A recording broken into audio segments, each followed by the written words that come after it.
Oh, hi guys, good afternoon. Norman Tolentino, Stock Racing PH.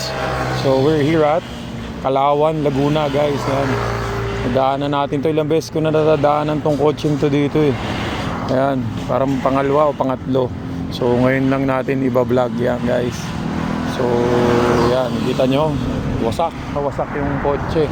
Hindi ko alam kung buhay ang driver nito ano, pero sa tama nito, nako, medyo delikado.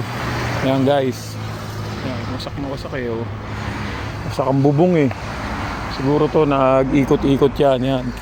Rio, Kia Rio. Yan. So may mga kandila siya. Yan guys. Kita nyo. Grabe.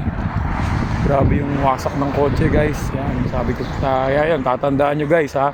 Lagi ko sinasabi sa inyo, mag-iingat tayo sa pagmamaneho guys. Yan. Grabe oh. Wasak na wasak eh.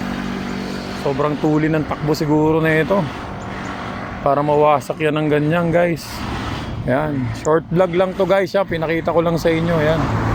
So tatandaan nyo palagi guys bago tayo bumiyahe guys ha. Check nyo lagi yung sasakyan nyo tsaka yung sarili nyo ha. Huwag kayong mag-drive na nakainom kayo or inaanto kayo guys. Yan, ingatan natin yung sarili natin. Yan.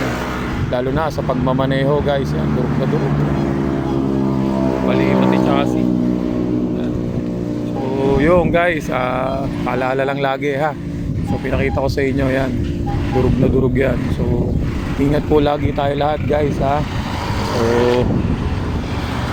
you can follow me in my social media account, Norman Tolentino, sa ano natin sa YouTube, sa ano naman natin sa Facebook Stock Racing PH, sa TikTok Stock Racing PH, tapos sa Instagram Stock Racing PH 88. So ingat po lahat guys. Thank you and God bless.